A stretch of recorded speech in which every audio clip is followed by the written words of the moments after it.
Welcome to Tenor Tech, where I solve the problems you didn't even know you had. You start by making sure Zoom is up to date and your headset is connected. This reduces variability in mic behavior.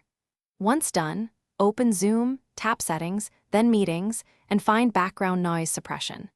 Choose medium or high to remove keyboard clicks and fan noise. Medium preserves some ambient sound, while high is more aggressive. You're doing this first because it applies instantly to all meetings, so configuring suppression now saves time and avoids noisy interruptions later. Next, you refine the mic input so suppression works effectively.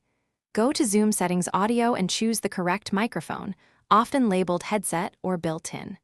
Use test speaker and microphone to speak at your normal volume. Listen for clipping or distortion. If your voice sounds muffled, move the mic 4 to 8 inches away and lower phone volume to avoid gain spikes. Once levels are steady, background suppression will focus on steady noises rather than cutting your voice. Finally, you make live adjustments during the meeting. Tap More, choose background noise, and set to high for noisy environments.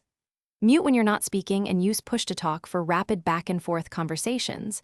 This prevents transient sounds from triggering suppression artifacts. If you still hear noise, stop the video, restart the Zoom app, and reselect the correct mic source.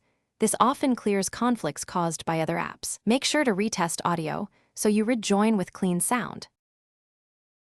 Thanks for watching. Subscribe to keep your life in tune.